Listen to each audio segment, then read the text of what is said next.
Bonjour à tous, bienvenue dans cette nouvelle vidéo. Aujourd'hui, comme vous pouvez le voir, nous sommes au parc des expositions. On va voir l'expo Disney pour les 100 ans. Je vous emmène avec moi, c'est parti!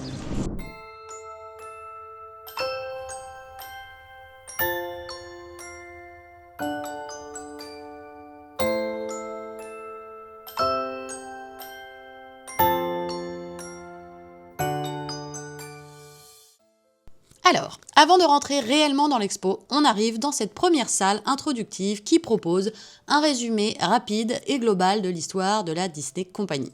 L'expo présente plus de 250 objets, parmi eux la première peluche Mickey commercialisée ou encore la fameuse montre prêtée par la Walt Disney Archive. Car oui, si aujourd'hui l'univers Disney existe, c'est avant tout grâce à une seule personne, Walter Elias Disney, visionnaire et inventeur avec une capacité inégalée à raconter des histoires et à les sublimer grâce à des inventions révolutionnaires. Il avait compris l'importance du merchandising, mais aussi des médias, qui à cette époque étaient le seul moyen de s'ouvrir au reste du monde. Un siècle d'histoire divisé en plusieurs décennies, rapidement retracé sur ces livres géants avec les moments forts de la compagnie, ainsi que les films ou les objets qui ont marqué l'histoire.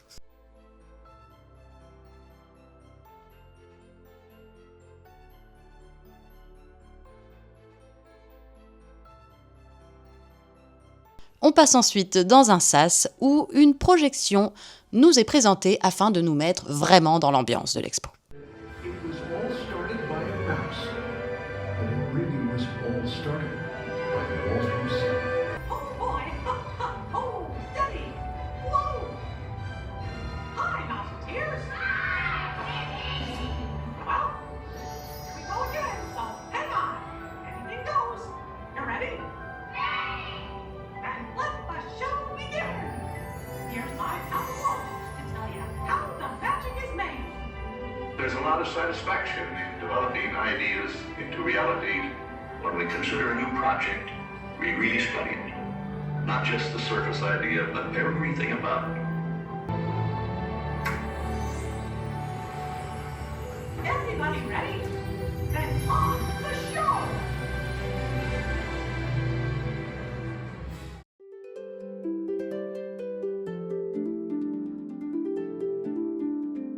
Cette première salle nous offre un bond dans le passé, à la genèse des studios Disney. Quelques images de l'enfance de Walt et de sa famille, mais également des objets mythiques, tels que le mégaphone utilisé par Walt lui-même à ses débuts, ou encore le zoetrope, un des premiers appareils donnant l'illusion du mouvement utilisé par le studio pour créer ses animations.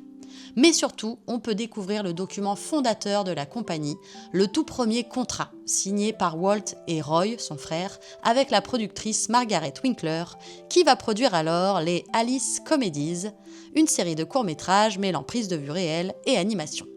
Le 16 octobre 2023 naît alors le Disney Brothers Cartoon Studio. En 1927, Walt revient à l'animation pure et va créer un nouveau personnage, Oswald, le lapin chanceux, accompagné à ce moment-là par Universal Pictures. Alors que Walt se rend à New York pour négocier une deuxième série sur Oswald, il comprend alors qu'il a perdu les droits de son personnage et que son producteur, Charles Mintz, a également débauché certains de ses animateurs pour continuer la série sans lui. Not cool, man. Comme le montre ce télégramme envoyé à Roy, Walt est alors déterminé à tout recommencer et créer un nouveau personnage, Mickey Mouse. En 1928 sort Steamboat Willie, mêlant son et image, une première pour l'époque, et qui connaît un succès immédiat. Et là, tout s'enchaîne. Le studio va alors créer la série Silly Symphonies, court-métrage adaptant les contes de fées chers au cœur de Walt, le propulsant ainsi sur le devant de la scène et le décrivant comme un artiste populaire pionnier de son époque grâce à toutes les nouvelles inventions qu'il va amener, comme le son et la couleur. On arrive ensuite devant plusieurs écrans correspondant chacun à une décennie, allant des années 1920 aux années 2020, retraçant toutes les parutions de films, documentaires ou dessins animés, ainsi que les moments forts de la Disney Company.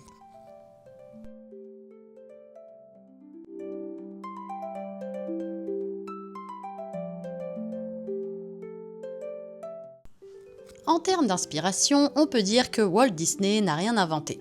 Les fables et les contes de fées sont porteurs de valeurs morales. On y apprend l'importance de la gentillesse et de la générosité, et à juger les autres à leur caractère plutôt qu'à leur apparence. Beaucoup des premiers films de Disney s'inspirent de ces récits familiers, mythes et légendes de la littérature. Lors de son voyage en Europe en 1935, Walt ramena à ses scénaristes plus de 300 grands classiques européens, parmi eux les contes de Perrault, Grimm ou Andersen, et également des romans comme Pinocchio, Alice au pays des merveilles ou Peter Pan, qui deviendront plus tard des classiques de l'animation.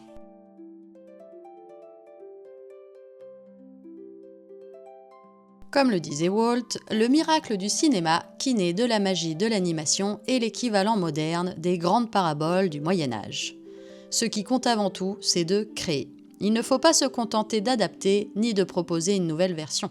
On peut moderniser les grands contes de fées sans leur faire perdre de leur patine.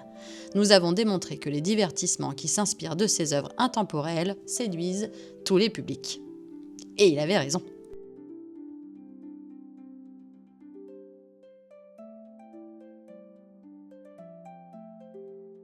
À titre personnel, je pense que c'est la salle que j'ai préférée dans toute l'expo parce que déjà, elle parle de tous les dessins animés que j'adore, ceux que j'aime le plus. C'est vraiment chargé d'histoire avec tous ces objets, ces reliques qui ont vraiment servi pour le tournage des films ou des dessins animés. Donc j'ai adoré cet endroit.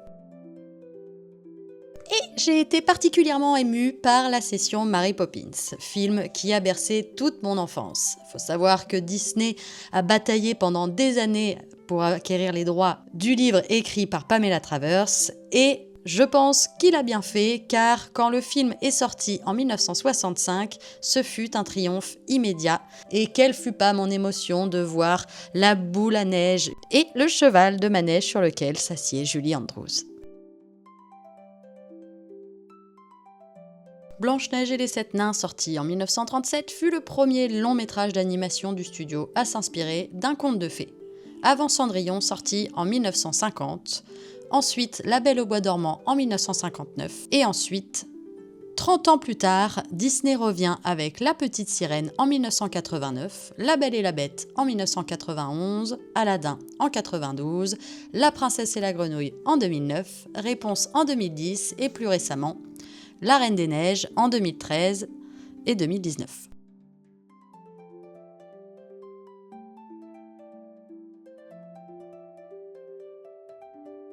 Disney s'inspire des cultures du monde entier, dans les films comme Vaiana, Raya, Encanto, Alerte rouge. L'art de la narration se nourrit de toutes sortes de livres et de genres, de légendes, de mythes, d'histoires vraies, d'événements historiques, même de bandes dessinées, pour créer des histoires et des aventures à grand spectacle totalement inédites qui touchent tout le monde.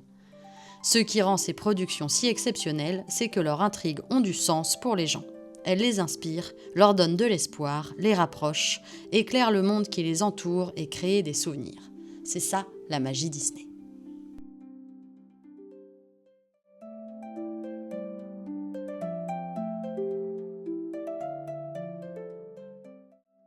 Même si une histoire est avant tout une aventure, les personnages qui la vivent sont ceux qui nous tiennent à cœur. Nous nous identifions à eux, nous rions et pleurons avec eux. Ils deviennent aussi réels pour nous que les personnes de notre entourage. Walt Disney disait « On ne peut croire à un personnage qu'à partir du moment où il acquiert une personnalité. Si les gens rient des désaventures de Mickey, c'est parce qu'il a un côté très humain. Une fois que les artistes ont compris le fonctionnement interne d'un personnage, ils peuvent laisser ses émotions et ses actions le guider. C'est en cernant ses motivations que l'on sait comment il va évoluer. Il faut savoir pourquoi chaque héros et chaque méchant agit comme il le fait.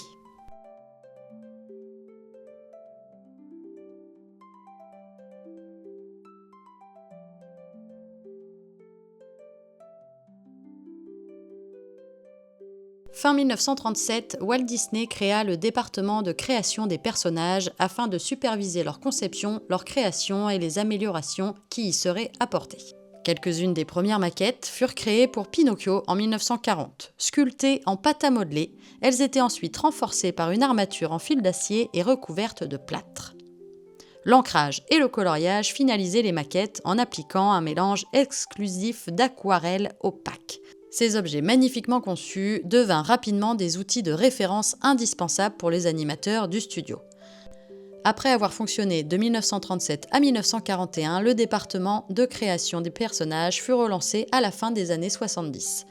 Ces maquettes sont devenues la base des techniques et concepts d'animation en vigueur encore aujourd'hui.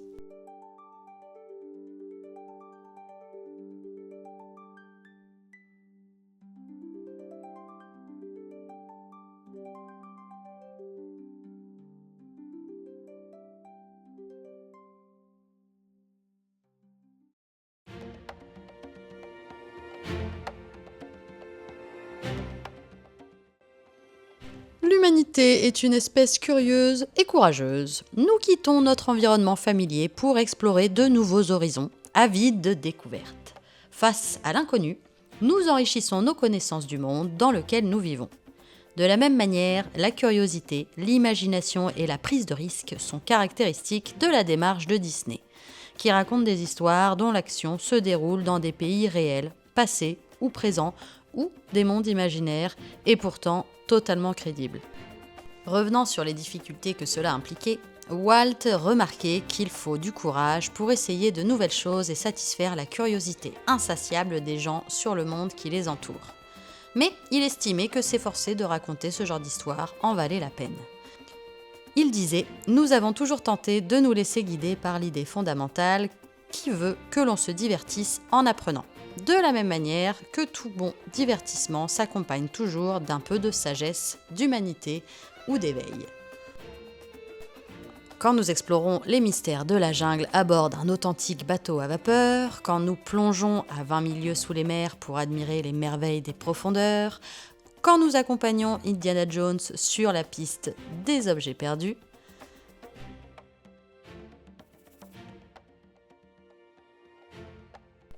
quand nous regardons Walt nous parler de l'exploration spatiale et des voyages intersidéraux à la télévision,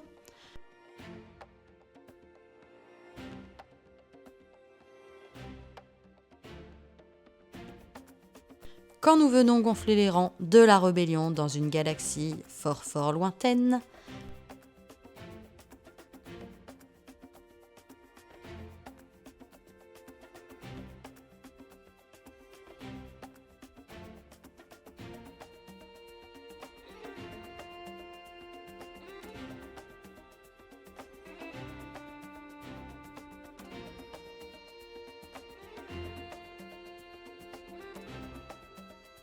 ou quand nous pénétrons dans l'univers cinématographique des super-héros Marvel, qui se trouvent juste de l'autre côté de notre fenêtre, nous partageons leurs peines, leurs espoirs et leurs triomphes. L'esprit d'aventure et de découverte nous pousse à entreprendre des voyages audacieux dans l'inconnu, où nous découvrons des choses sur les mondes, réels ou imaginaires, qui nous entourent, et sur nous-mêmes par la même occasion.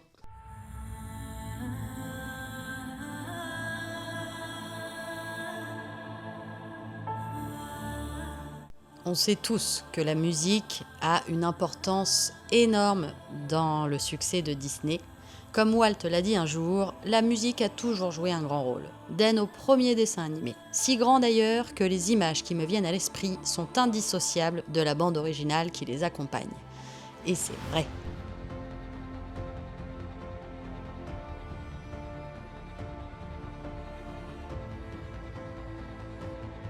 Il voulait que les chansons ne se limitent pas à de simples mélodies accrocheuses. Il voulait repenser le rôle de la musique en l'intégrant au scénario afin d'éviter que les personnages poussent la chansonnette sans raison. Cette philosophie permet aux chansons de révéler la personnalité et les monologues internes des personnages et de faire avancer l'histoire.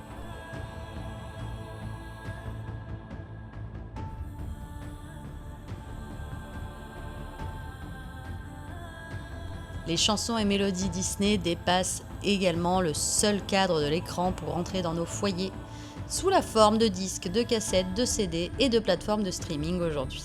Elles ont envahi les scènes de spectacle et les théâtres de Broadway. Elles sont traduites et chantées dans de nombreuses langues et dans presque toutes les cultures.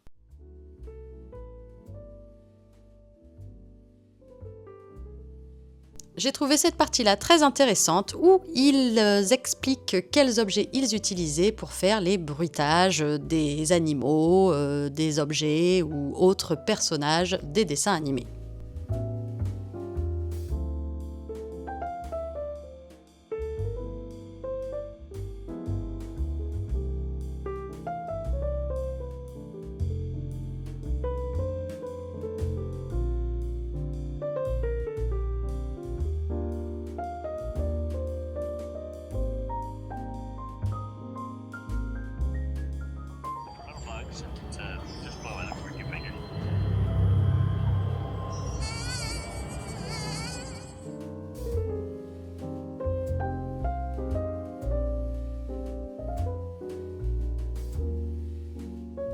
Le son et la musique font partie des grandes traditions narratives de Disney. Si nous pouvons être séduits par des dialogues et des personnages, le paysage sonore et la musique nous touchent profondément. Depuis près d'un siècle, les musiques de Disney forment ainsi la bande-son de nos vies quelque part.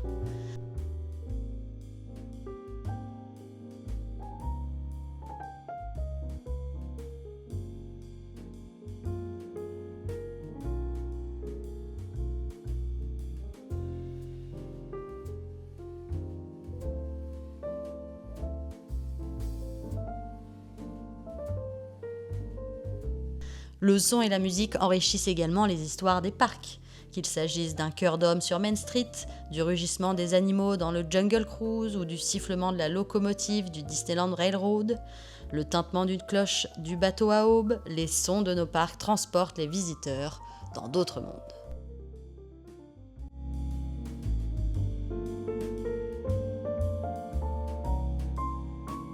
Un grand sage un jour a dit « Vous avez probablement entendu des gens parler d'écologie. C'est une question qui nous concerne tous. Les ressources naturelles de notre vaste continent ne sont pas inépuisables, mais si nous les utilisons à bon escient, si nous protégeons notre faune et préservons nos lacs et nos ruisseaux, ces richesses profiteront aux futures générations. » Ce sage, c'est bien sûr Walt Disney. Bambi, en 1942, fut le premier film à parler d'écologie.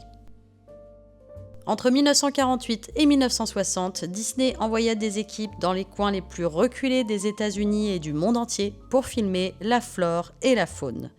Ces images alimentèrent la série Les Merveilles de la Nature, distinguée aux Oscars. Aujourd'hui, Disney s'efforce de sauvegarder la faune et de bâtir une communauté mondiale soucieuse d'unir ses efforts pour préserver la nature.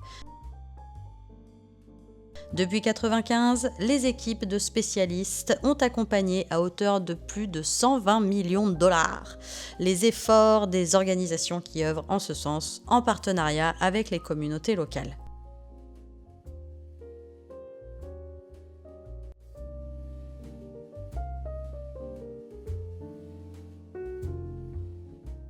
Depuis sa création en 1923, The Walt Disney Company est un véritable laboratoire. À la pointe d'un siècle d'innovations techniques qui ont transformé les studios, elle a, ce faisant, révolutionné l'ensemble de l'industrie du divertissement. Depuis la caméra multiplane qui donne de la profondeur de champ aux images produites en animation traditionnelle, jusqu'aux dernières nouveautés en matière d'animation en images de synthèse et d'effets spéciaux qui donnent vie au monde de Lucasfilm, Marvel, etc., Disney est un lieu où l'imagination s'épanouit, où l'art et la science coexistent et où les contraintes du scénario stimulent la créativité, ouvrant ainsi la voie à de nouvelles formes de divertissement.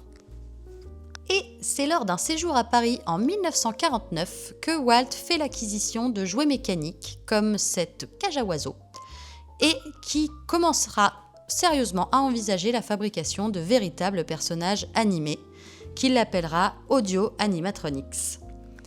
Dans les années 70, des têtes pneumatiques furent conçues pour diverses attractions du monde, dont Pirates des Caraïbes par exemple. Walt était également passionné par les trains depuis sa plus tendre enfance et donc il était naturel qu'il crée un train à mettre dans ses parcs et il a même créé le premier monorail du monde.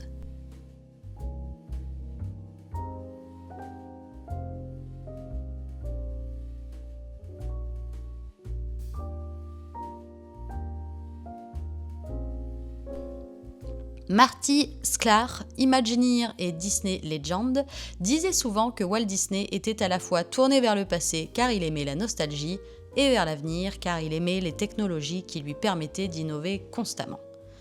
Il n'a cessé de concevoir de nouvelles façons d'améliorer ses histoires et ses expériences immersives, faisant passer l'animation du simple dessin animé à un art à part entière, avec des persos et des scénarios plus complexes. Elle a aussi combiné ingénierie et imagination pour produire les merveilles de l'Imagineering. Cette galerie des innovations vous fait entrer dans les coulisses de quelques-unes des plus grandes inventions de la compagnie.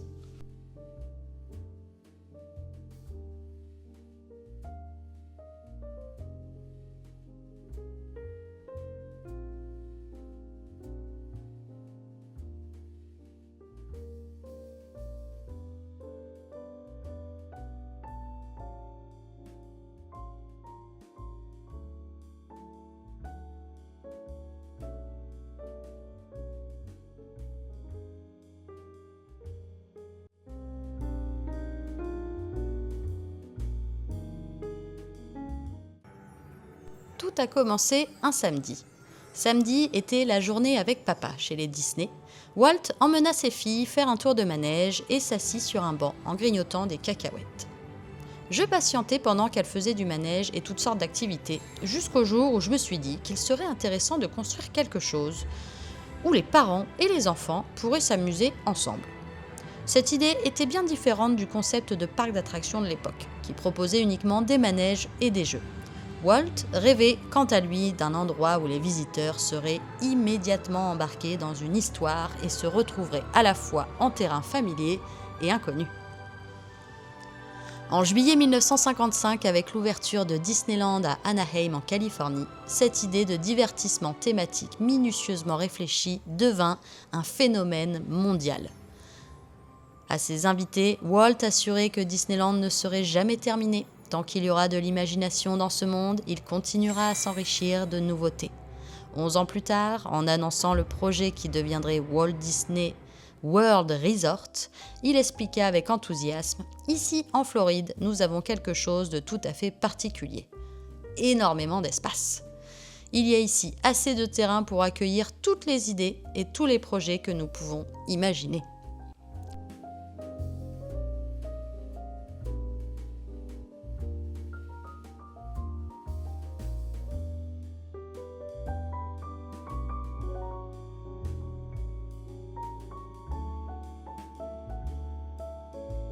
Et aujourd'hui encore, les Imagineers honorent la promesse de Walt et continuent à construire et développer les parcs d'attractions, rendant hommage à son univers tout en imaginant de nouvelles aventures et histoires, avec d'autres manières de les raconter.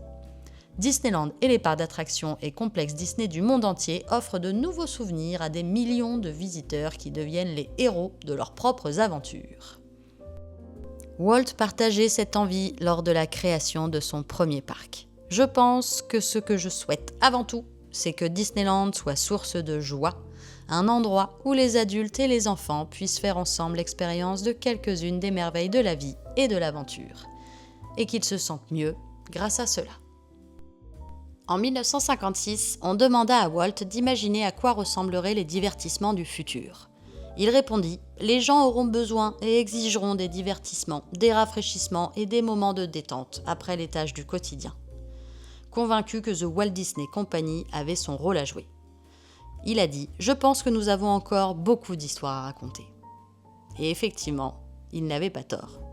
La philosophie de Disney anime les récits et les expériences. Il souhaitait raconter des histoires qui aient du sens, créer des personnages attachants, invoquer l'esprit d'aventure et de découverte, nous faire admirer les merveilles du monde qui nous entoure et nous faire ressentir la magie de la musique, ainsi que l'excitation de l'expérimentation et de l'innovation.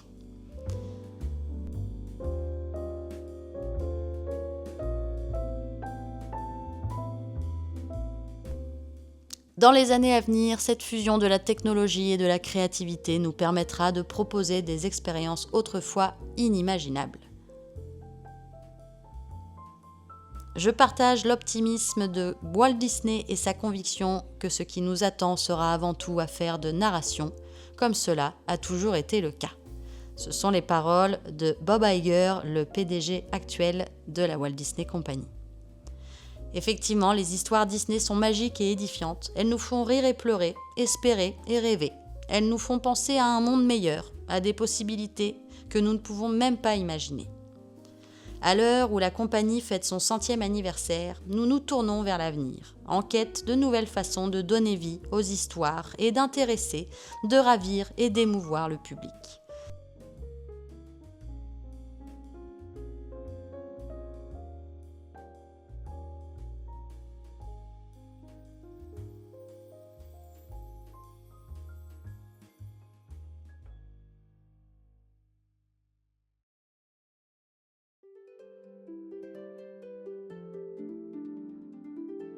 À la fin, vous avez un petit stand pour dessiner ou colorier des images Disney, bien sûr.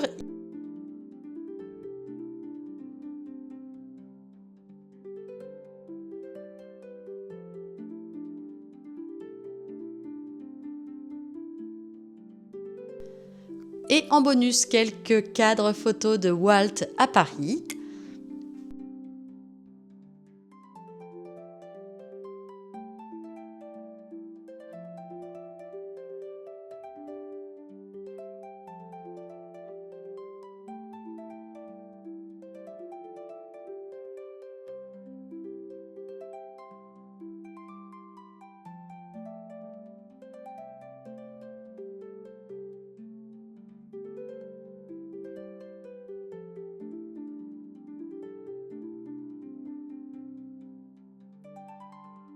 Il y a également un film projeté dans une petite salle que vous pouvez également retrouver sur Disney+.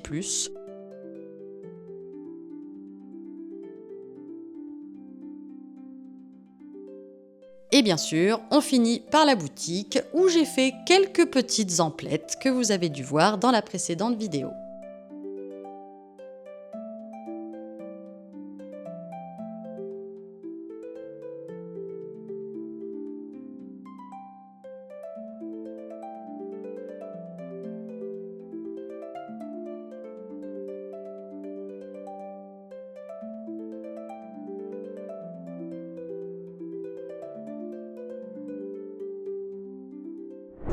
Et merci à tous d'avoir regardé. Je vous fais des bisous. J'espère que cette vidéo vous aura plu et je vous donne rendez-vous à bientôt pour une prochaine. Et des bisous!